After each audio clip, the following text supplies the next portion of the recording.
All right, good afternoon. Welcome to session 20. What I want to do today is pick up where we left off last class, talking a little bit about finishing. We had finished the idea of bull floating, and now we're going to get into the idea of finishing with trowel. The goal is to have a smooth surface for the final finish. This is going to be accomplished right after the bleed water disappears. A typical rule of thumb for those finishers who are still smoking, once you've see that bleed water go away, you got time for one cigarette, and then it's time to get back to work to get out there and start finishing off the concrete. The basic idea there is the capillary water disappears as soon as the structure forms. So as soon as the structure forms, it's a rigid structure. It can't collapse anymore on itself. So you would either start creating air pockets inside of the system caused by cavitation, or you would actually reabsorb the water that's up on top at the top of the surface of the concrete. So you want to get on it right after the bleed water starts disappearing. About 1/4 of an inch, you should be leaving an imprint about 1/4 inch if you're finishing it by hand.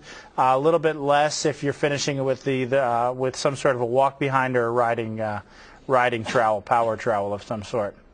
Now, at the end of last class, there was a little bit of discussion about water on the top of the surface and why not to finish it in. And I want to talk a little bit about the holy water that sometimes you'll see going across the surface of a concrete slab. Obviously, we're not going to be talking about any sort of water that anybody's bottled up and brought back with them from regions around the world. But what I want to do is I want to talk a little bit about the idea that you'll see people out there blessing the surface of the concrete slab. You'll see them either with a paintbrush or a sponge, and they'll be blessing it, and some sort of a religious ceremony, sprinkling water across the surface of the slab. The big issue there is what you're going to do is you're going to create a much higher water to cement ratio really near the surface. So if we look at the two illustrations that we've got one, and I've drawn these so we'd have our own little cement particles, the water in between those particles. I realize that they are all not going to stack up exactly perfectly. I realize they are not all cylinders or spheres. This is a conceptual illustration, and I'd like to keep your eyes on this little green cement particle. The basic idea here is when you start finishing in extra water at the surface, what you're really doing is you're starting to break up some of those bonds, and you're really changing the local water to cement ratio. The basic idea is as soon as the concrete starts to set, you've locked in the structure of the system. You've locked in the pore space. When you start adding water in and refinishing it at the surface, what you're really doing is you're unlocking that microstructure and creating a lot of extra space in between those particles. After the system sets, once the structure locks in, add all the water you want. Right? The main reason we're after controlling the water to cement ratio is we want to control it up to the time of set. We want to dictate the porosity of the system. Once that porosity is established, once we've established the water to cement ratio, once we've locked the structure in place, go crazy, go wild, add all the water. Submerge it. It's only better for the concrete. All right, it's the idea of saturating it, getting extra water on top of the surface. Now, one of the problems that this is going to cause is it's going to create a surface layer here that's going to have a much, much higher water to cement ratio. Typically, you're going to finish the air out of that system as well because you're going to be working it so hard, and you end up with surfaces that look like this, where the whole entire surface is either scaled off or it's created this really, really dusty powder. And a lot of times, this doesn't really have to even be done. A lot of times, a lot of finishers get really excited about really finishing the concrete and getting a nice smooth surface.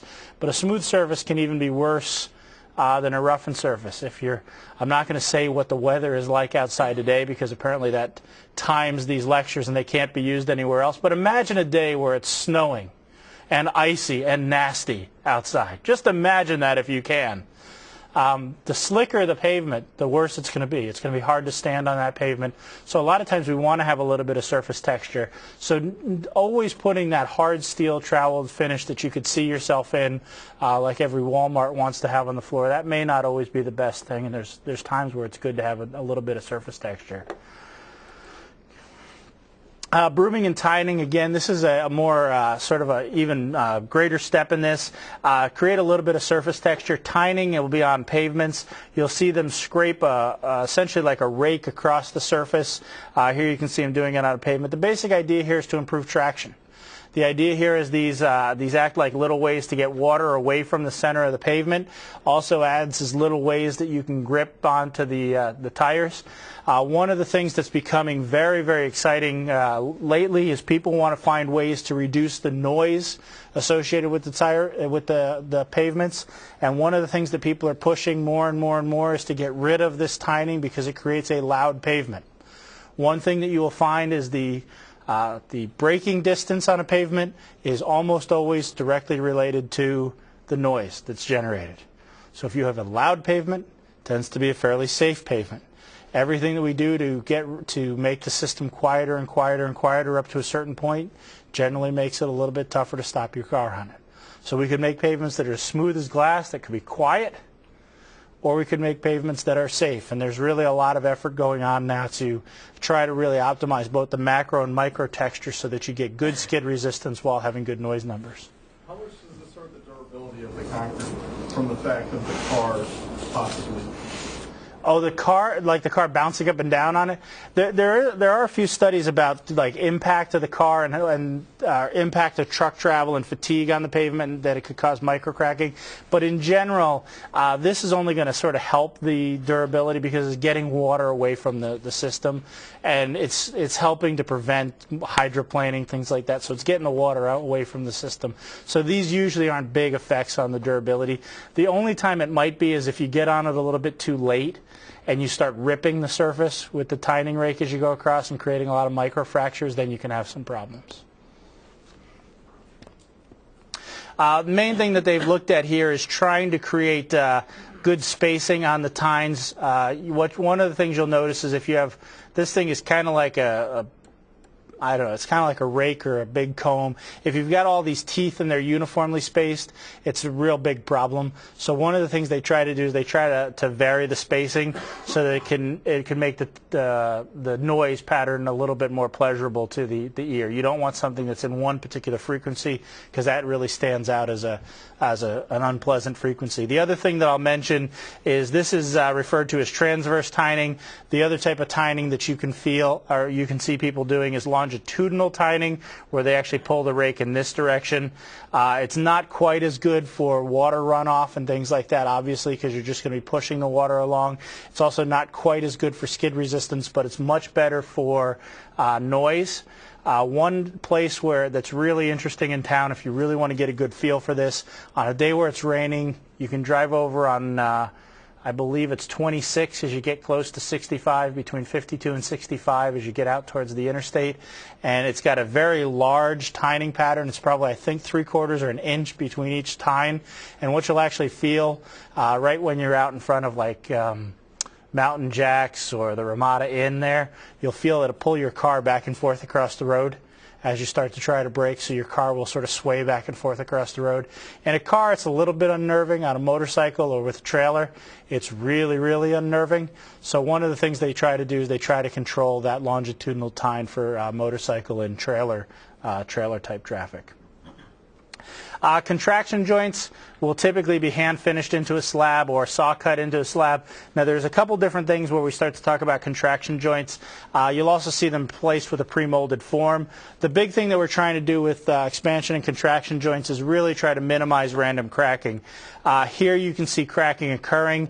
It's occurring at a reentrant corner. Here you can see a corner. It's greater than 90 degrees here. This is a prime spot for a crack to want to occur because you have a stress concentration there. So one of the ways that you can really minimize cracking is to talk beforehand about what the layout of the crack should be so that your sawing contractor, the people who are putting this in, have a good idea of what it is that you're after. You want to try to minimize as much restraint, minimize the reentrant corners as possible, and this goes a long, long way to minimizing the unwanted types of cracking that you can see here. Obviously, we want to try to actively control where the cracks are going to be. The problem typically is we have random cracking. The solution is we want to have nice straight cracks, so we want to actually get out there and saw cut. Typically, we're going to saw cut something between about D/4, the depth over 4, or D/3. We will talk about this much later on in the semester because there's really sort of a battle. You want to get on it before it's too late. This sort of line marks the end of the time window because this is where you're going to see random cracking start to develop. You can't get on it too early because the concrete's still a fluid or it'll ravel, which means that you'll get sort of like the aggregates pulling out along the edge of the saw cut. So there's sort of a real sweet spot in here on when you want to get out and saw cut the pavement. And later on in the semester I'll actually talk about some work that we've done here to try to determine this time a little bit better. Construction joints, one other type of joint that you typically want to see here. As I mentioned before, there we're talking primarily about contraction joints, whether you're hand tooling them in or saw cutting them. The basic idea is to control where crack forms. Construction joints are going to be a little bit different. They're going to really handle expansions and contractions, and they're going to separate the types of behavior that you're seeing. These are typically put in with some sort of an expansion material, a compression material, can compress, can expand, and we'll talk a little bit more about this later on in the semester, because one area where this comes up very, very frequently in a lot of subdivisions on turns. One thing that people typically see is they have cracking in their driveways if they live on the outside edge of the turn, and it has to do with the fact that these joints aren't placed properly, and it's a frequent question, and we'll talk a little bit about that later on in the semester. How good are the bonds with construction joints when it's like you put a cap onto a column where there's no like expansion material you put in between, but it's like concrete on concrete, like you pour the column and then let it do its 7 days, and then you pour a cap on top of it? It depends what they're going after. Typically, if you want to have good bond, there's ways to enhance the bond. Normally, when we're talking about these construction joints, what they're trying to do is they're trying to minimize any bond at all, and they're putting in a material that will actually separate those two and allow it to move. Typically, it's either a bearing type material or a contraction joint type material that allows that movement to take place. The big issue, and I'll go to writing this on the tablet here, as I was mentioning before, if you've got your house in the subdivision, and this is, like I said, is a frequent question. Your driveway will look something maybe like this, or it'll come off of this pavement in some way. And the idea here is the concrete is going to expand, and if you don't have the right type of expansion joint here to isolate your driveway from the road, as the road expands and contracts, it's basically going to push the entire thing up into your house. And there's a lot of cases where you can see cracks at the back of the foundations in these houses because of the expansion joint problem. And the contractors always get blamed, and 90% of the time they lose the lawsuits because contractors never present their case very well. When it goes in front of a judge, and everybody knows that contractors are crooks, so they must have been wrong. But really the issue is making sure that they've actually put in a construction joint that separates the behavior of those two materials from one another. But this one's, I think, I've been at Purdue 9 years now, and I think I've answered this question every single spring. So if you design a subdivision, please try to make sure that I don't get asked that question about your subdivision. Some rules of thumb. There's some general rules of thumb on slab spacing. Here's a typical rule of thumb that's taken out of PCA. One thing that I will point out here is typically around columns you want to have a diamond-shaped pad around those columns. It really minimizes those reentrant corners so that you end up with a without having a reentrant corner, you get a place here where the slab can actually move. Slab thickness versus joint spacing. Here's a pretty quick rule of thumb. It's all in metric. The basic idea here is if you've got a slab that's about 3 meters long, all right, you want to space your the thickness that you want to have for that is going to be somewhere right around the 5-inch mark right here. So you want to make sure that the joints are spaced about every 3 meters. The general rule of thumb, I believe, is you multiply by 8 and convert from millimeters to metric. I know the rules of thumb in English units, but not in metric units. I apologize. They work out kind of nice in English units. Concrete must be cured. We will talk much more about curing as we go on, especially in either hot climates or cold climates. Very few of you are going to place concrete at 73 degrees in the lab for the rest of your career. I'm probably the only person who's going to do that. So you want to make sure that you are going to match up really the big three of curing. It's time, which is one of the big components. Temperature is another component, and moisture is the third component. We will have an entire lecture devoted toward toward curing, where we talk about a lot of these different effects. What I want to do now is I want to jump ahead. To sort of a newish topic that's out there in the field, and this is the topic of self-consolidating or self-placing, self-compacting concrete. SCC is a workable concrete that can be used to flow through dense reinforcement. It flows under its own weight. The basic idea is it's going to act like water when it's placed. It's going to flow and find its own way in. And I'll give you a little bit of background on this. I am going to place a video up online that you can look at. I would sort of prefer that you don't necessarily have the sound on in the video. It's a little bit tough to hear because there's rocks and things like that, but you can actually see it fill in this void, and it's just not going to play if I do it here. A couple of things that we need to do is we need to start to try to distill down a little bit of what some of the facts and not facts about making SCC concrete. Talk a little bit about where it came from, what's new about it, why we want to use it, and then start to go in through some of the scientific principles behind making it and some of the field applications. Now, I would say that this is relatively new. If you were to take this class 4 years ago, this is a topic that really hadn't even hit the U.S. Scene at all. Over the last 4 to 5 years, this is really taking off. Where does SCC come from? Well, for those of you who've never seen a map of the world, I've shown you at least a little portion of that world. Here you can see Japan. Some of you will be familiar with the Sapporo region of Japan. And we all know that Sapporo is famous for its beer.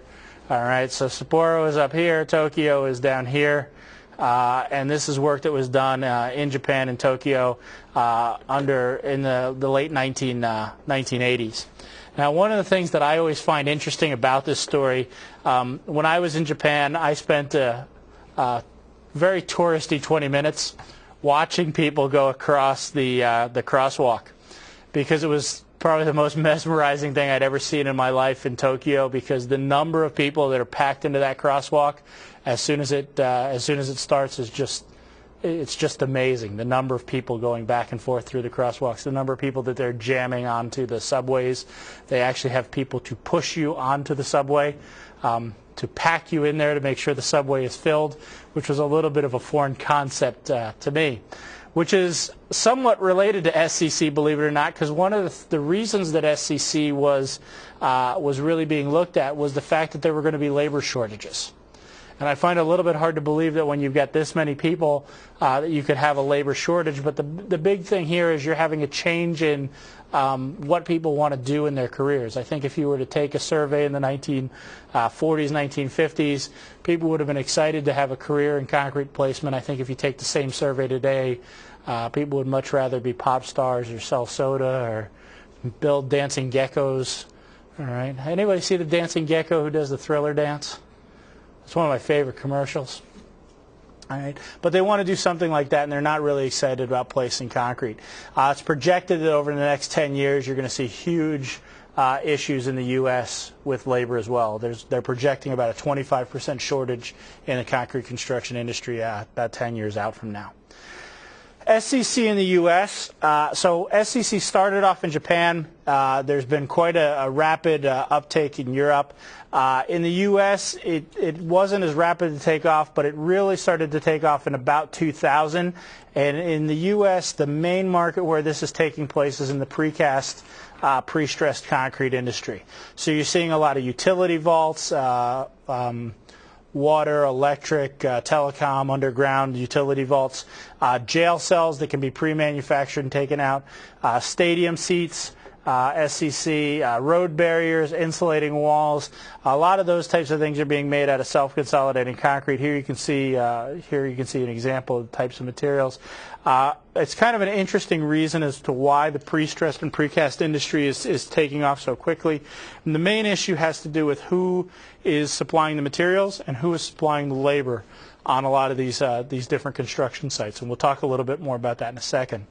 Now, this slide should look familiar because we've seen it at least 2 or 3 times in this class so far. We've got sort of the age-old battle that's taking place between how do we make concrete that has a low enough water to cement ratio that is stable and free from segregation, but it's fluid enough where it's easy to flow under its own weight and flows into the forms. Some of the benefits of SCC is the idea here is you do not have to consolidate or vibrate your concrete at all. So some of the benefits are noise reduction. You can all of a sudden start constructing concrete at night. You don't have to vibrate the concrete. You don't have to jiggle the concrete. It can be a big savings. If you're doing this at a confined space, it's a big, big benefit. Less energy to move the material, especially less human energy. Fewer workers on a construction site to produce and finish the concrete. Now, this may or may not be a benefit depending upon where you're seeing this from. If you see labor as being a great thing, then this may not be a benefit. But one of the areas where I would say labor is a fairly high cost in placing concrete, and there's also a lot of safety issues associated with this, so this can be a big potential savings for the industry. Improved surface finish. A few years ago, I was asked one of the oddest questions I had ever been asked. I was giving a series of lectures for a group, and a guy came up to me afterwards and asked how he could make shiny concrete. He wanted the shiniest concrete that he could make, and I was a little bit baffled because it was at a pre-stressed meeting, and most of the people there are making septic tanks and underground culverts and things like that. And he was very insistent on how he could make shiny concrete. And his big business was that he made concrete gnomes. And he made lots of concrete gnomes because he told me he made something like 300 or 400 gnomes a day. And I just had this weird vision in my mind of this little gnome army marching out of his little shop every day. But they wanted concrete with improved surface finish. So they had nice, smooth surface finish, no bug holes, and we'll see an example of that in a second. Reduces hazards at plants because no longer are people climbing all over the formwork, vibrating, moving the heavy concrete around. And you can improve the quality of concrete. I will say that one of the nice things about SCC is you have to have good quality control. And that's where this comes from. You can produce normal concrete with not so good quality control. You can't really do that with SCC. So that's really the reason for this final point. So here we were talking last class about some bug holes that you would see in concrete. On the top you can see conventional concrete where you can see sort of the leftovers of the forms. You can see self-consolidating concrete below. The surface is much, much smoother. You've removed those bug holes, and it's mainly coming from the admixtures that are used in making SCC, especially the superplasticizers that are being used. Some of the economics, and this gets into a little bit of why it's taking off so quickly in the pre-stressed world, and it's lagging behind a little bit in some of the other areas of industry. One of the things that you will notice here, and these are not my numbers, again, as we've talked about before when we've talked about economics in this class. The economics are really sort of a local thing, and it depends a lot on your specific application. But this is a general example that was taken out of one of the SCC meetings, where there's a basic idea that you're going to end up spending more money on the materials. The mixture cost may end up being a little bit more because you're going to put a little bit more cement in the system, and typically you may spend a little bit more on your aggregates. You're going to use some more admixtures in the overall system, but you're going to see a benefit when it comes to the labor that goes into producing, batching, casting, and especially the repair side of once you make some of these materials. And in general, you can see either a break-even or an overall cost savings by using SCC. Now, this is part of the reason why people may be moving toward SCC. So you may spend a little bit more money on the materials, but you're going to save some cash when it comes to placing it. Now, one of the differences between the U.S. markets, the European markets, and the Japanese markets is in the precast plant, the same people who are buying the materials are the same people who are hiring to put those materials into whatever precast element, so they recognize and they gather all these savings. Many times in the ready-mix side of the business or the other sides of the industry, you have two separate people. You have the people who are supplying the material, who are up here, who may be seeing some of the additional cost, and then you have the people who are placing the concrete down here who may be seeing the savings.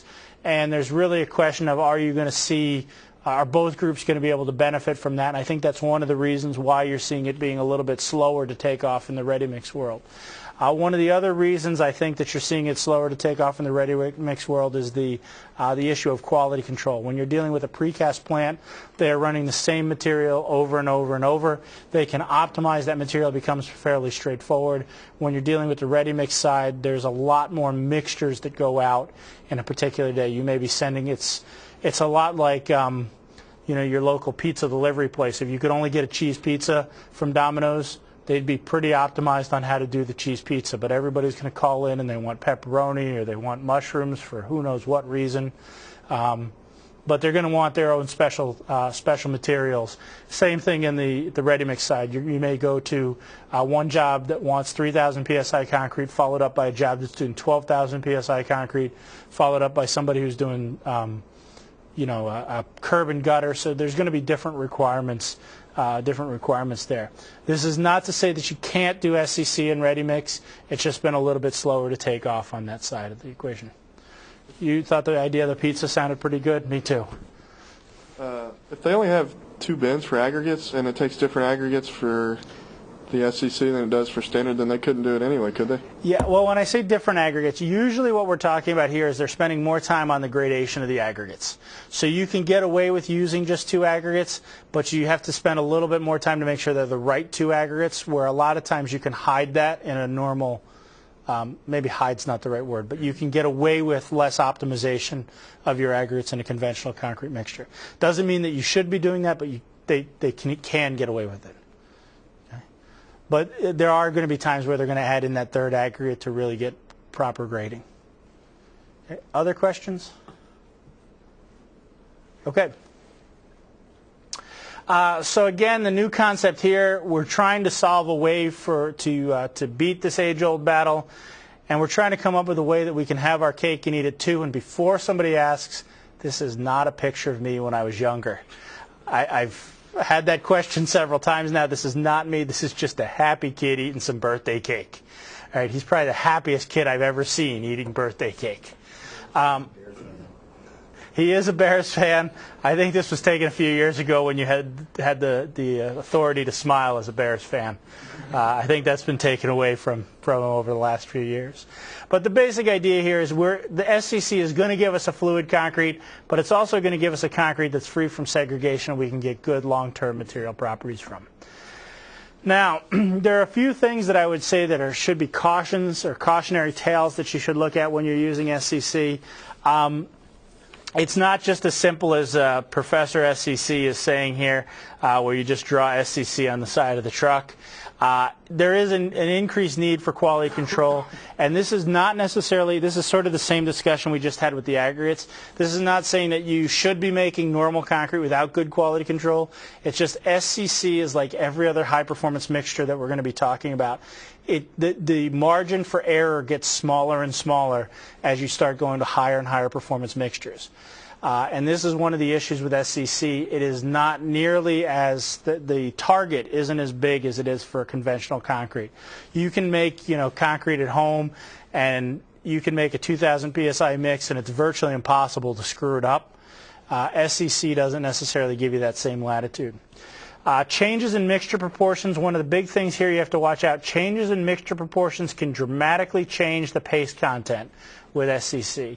And SCC, if you start getting into something with too high of a paste content, your costs are going to go up, your shrinkage cracking potential is going to go up, potential for segregation is going to go up, and you can end up with a whole host of problems. Segregation, obviously, we're on the lookout for.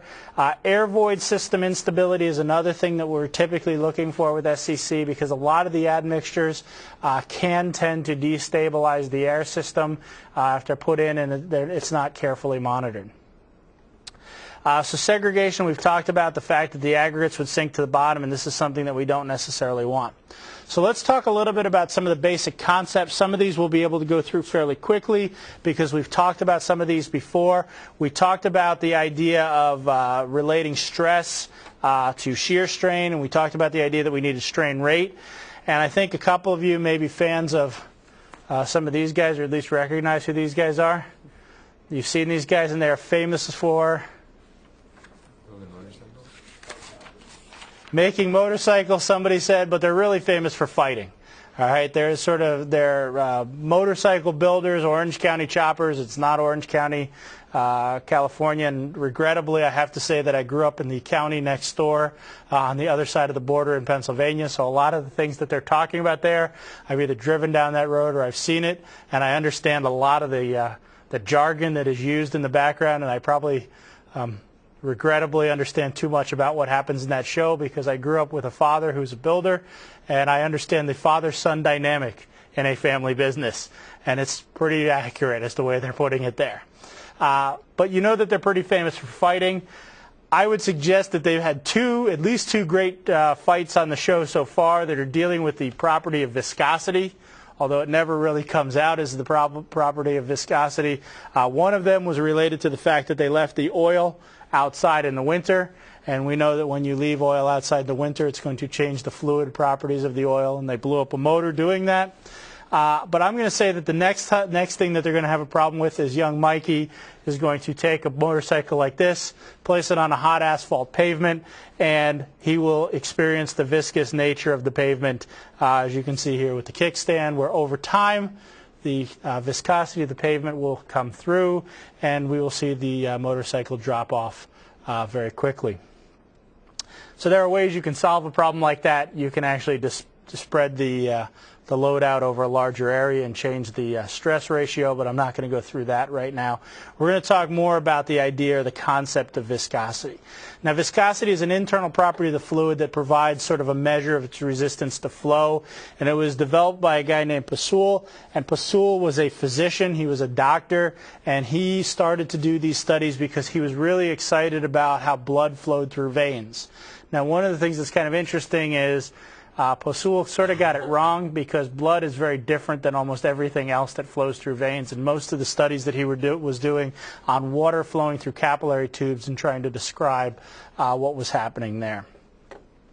As we mentioned, we could have a stationary plate, as we see on the bottom here, a moving plate at the top, and if we start shearing the system, it's just going to continually move over toward the right-hand side. We would pick up a strain, a shearing strain, and we could basically say that the rate at which this is moving to the right-hand side describes the strain, but it also describes the strain rate, and that's what we're going to be looking at is the material's viscosity, which is the resistance to that sort of a flow. We talked about the fact that it's simply going to be the ratio of the shear stress to the shear rate, and that's our viscosity coefficient. Some examples of different types of materials. Most of the materials that we deal with are going to have different types of viscosities. Air has a certain viscosity. You could feel it. If you wanted to flap your arms around in the room right now, you could get some idea of the resistance to flow that way. Water is also going to have a certain resistance to flow. The local martini will have a distinct difference to flow. As we increase flow, we're moving from the top of this table toward the bottom. So something like a motor oil will have a little bit more resistance. Pancake syrup or ketchup is going to give us more resistance, and up to the point where you get to window glass. If you go into some of the historic buildings in the U.S., you'll notice that the glass looks kind of ripply, and you'll see that the window is not as thick at the top as it is at the bottom, and that's the idea of viscous flow. That glass is moving as a function of time and sort of sinking to the bottom. And I've given you some ideas or some concepts of what some of those viscosity terms are going to be here. I will actually come back to these, and I've picked out three that I think most of us are somewhat familiar with. We could have the viscosity plotted along the x-axis, and the units that I'm going to use are the water, syrup, ketchup units to try to stay away from any real engineering units, and we would plot these out along the x-axis. Now, the other guy we've got to introduce right now is the idea of Stokes. And Stokes was really looking at the settling of spheres. So he would drop a particle. That particle would have a certain amount of drag on it. That drag is a measure of the viscosity. We could remove this from the scientific discussion, and we could say, well, instead of dropping a particle, that particle could be a rock. And we are looking at how that rock is going to flow through a cement paste and how that's going to settle as a function of time. So you could actually use Stokes' law, you could rearrange it, and you could basically get that the viscosity is going to be related to the density of the sphere, the density of the fluid, or the density of the aggregate, the density of the cement paste, and then the size and volume of the particular sphere that we're actually looking at.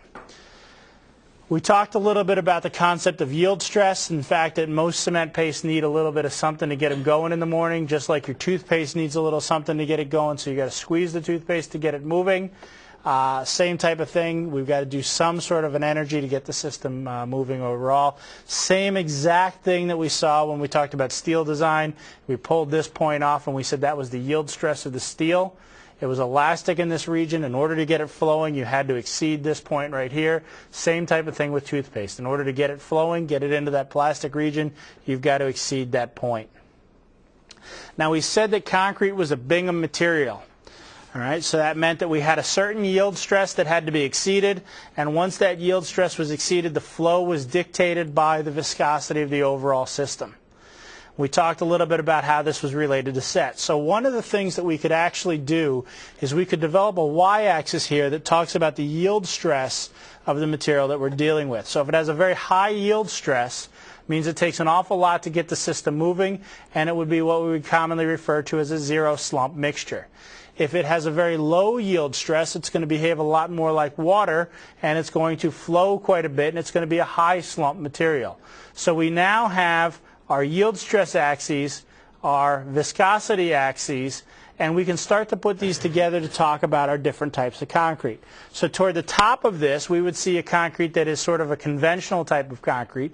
We'd be getting into trouble, though, if we reduce the yield stress too much. The one way that there's a couple different ways that we can reduce the yield stress. So how would we go about reducing the yield stress? Add more water. Add more water. You add water, that's going to reduce the yield stress. If you add water too much, you're going to see that you're going to start to segregate the concrete, and the aggregate is going to start to fall out of the system. All right? You're going to get into the problem where the concrete is going to start to segregate. The other way we can reduce the yield stress: plasticizer, water reducer. If you add too much of it, the aggregate's going to fall out of the system. So the main things that we're looking at are ways to decrease the yield stress so the concrete becomes more flowable.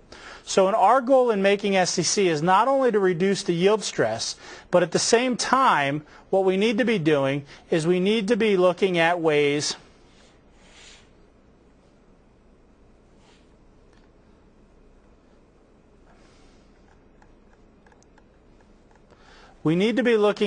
where we can actually also be increasing the viscosity of the system. So I'm going to jump ahead here. All right. Where we start to talk about what happens if we start using some of these newer generations of superplasticizers. So I'm jumping ahead to slide 40 in the handouts. But the basic idea is, in addition to looking at just the surface charge that's acting on the polymers or acting with the superplasticizers, there are new types of plasticizers that are being described where they can actually dictate the length of the polymer chain and sort of the length that it sticks out if it sort of adheres itself to a cement particle. So these things you see that look like fuzzy things growing on teeth, these are actually supposed to be cement particles, and this is the polymer, the comb-type polymer that's really what your superplasticizer is. The basic idea is that this large backbone is going to sort of align itself on the surface of the cement particles, and then the feelers are going to sort of help to push the cement particles away from one another, and this is what helps us to reduce the yield stress of the overall material.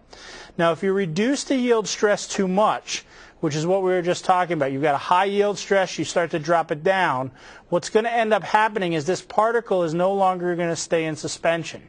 Stokes' law is really going to kick in, and the particle is not going to just sit on the surface while the cement paste hardens up. It's going to drop, and it's going to segregate to the bottom of the overall system.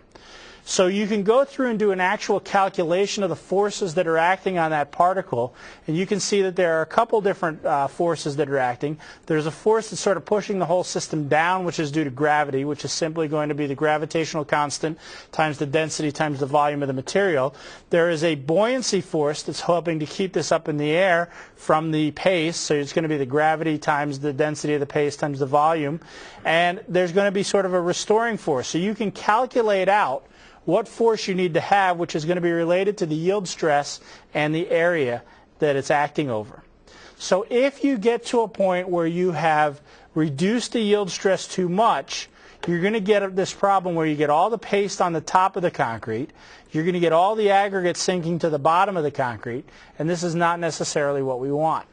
So the solution here is to try to move not only by decreasing the yield stress, but if we can decrease the yield stress and increase the viscosity of the overall mixture, we can help to keep some of those particles in suspension.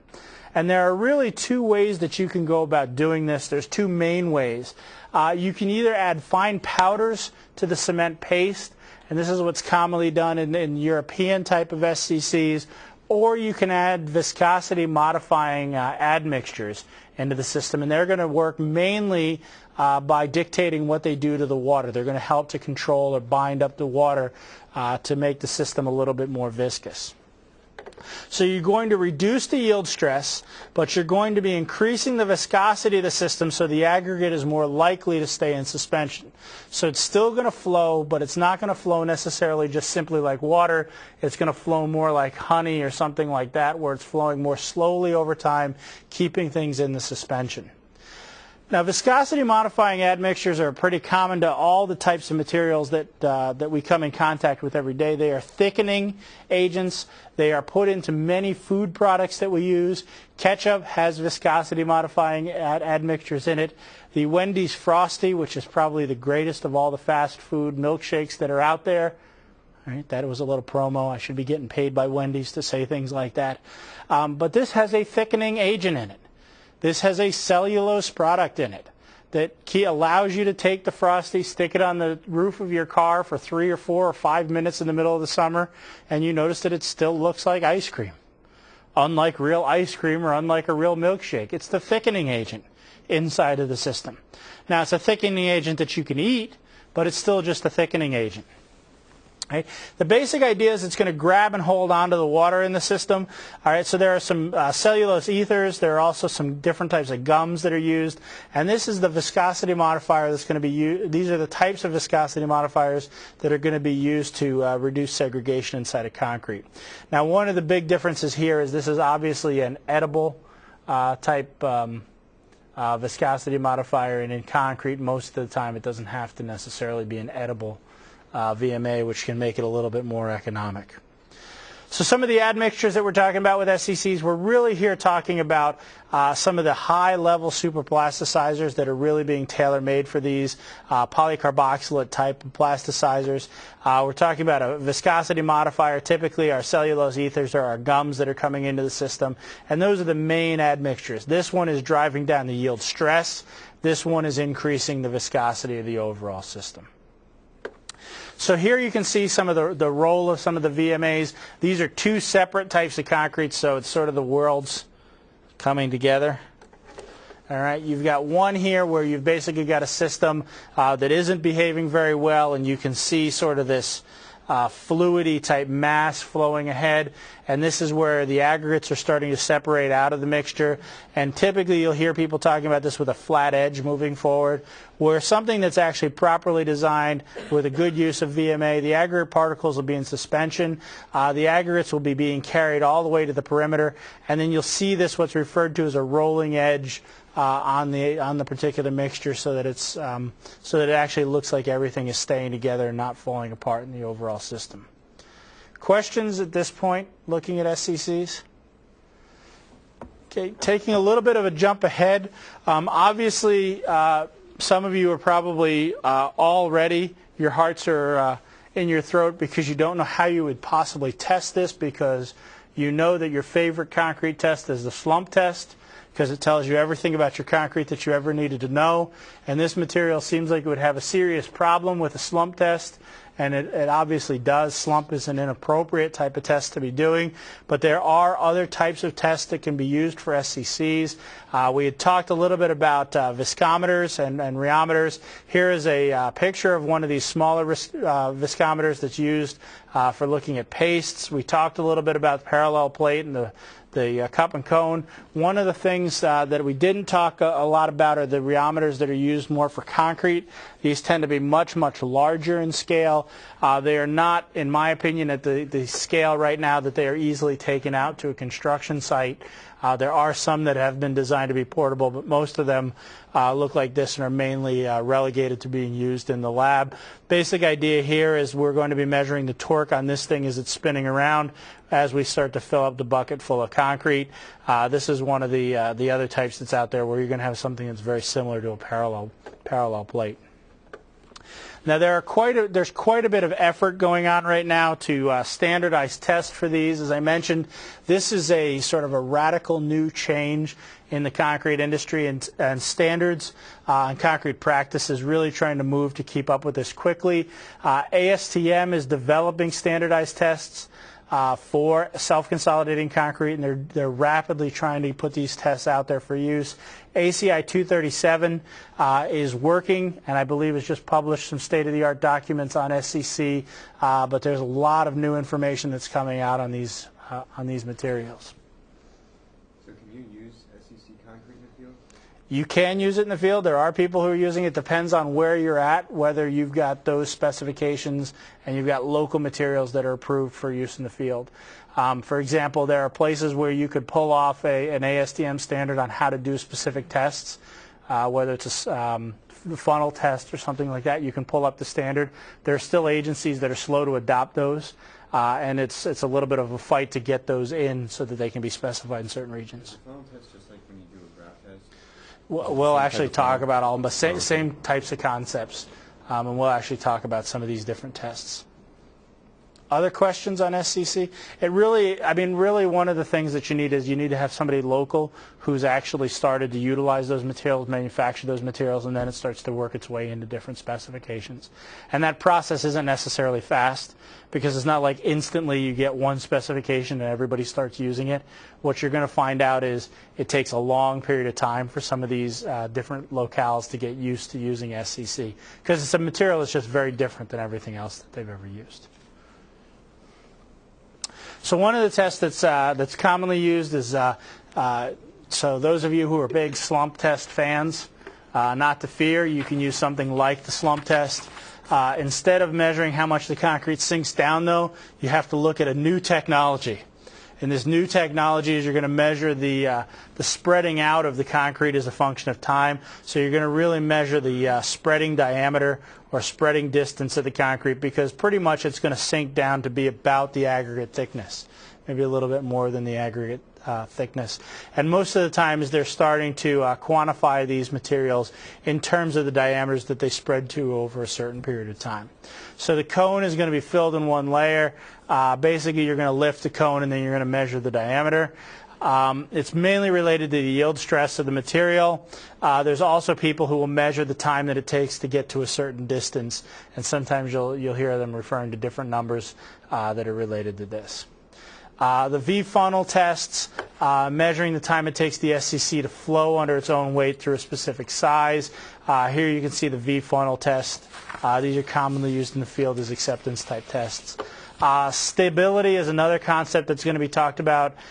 Here you're really looking for ways to measure if the concrete is going to segregate, if you're going to have bleeding, if you're going to have aggregate blocking, but there's some different tests that we can look at for these.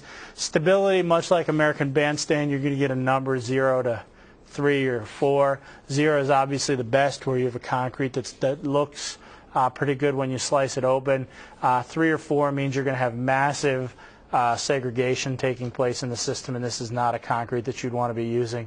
I think that pretty much the line is somewhere in this region. You don't necessarily want to even be getting into these types of cases where you've got a lot of paste up on the top of the sample. There's a big push now for much more rapid tests on how to measure this so you don't have to wait for the concrete to harden up.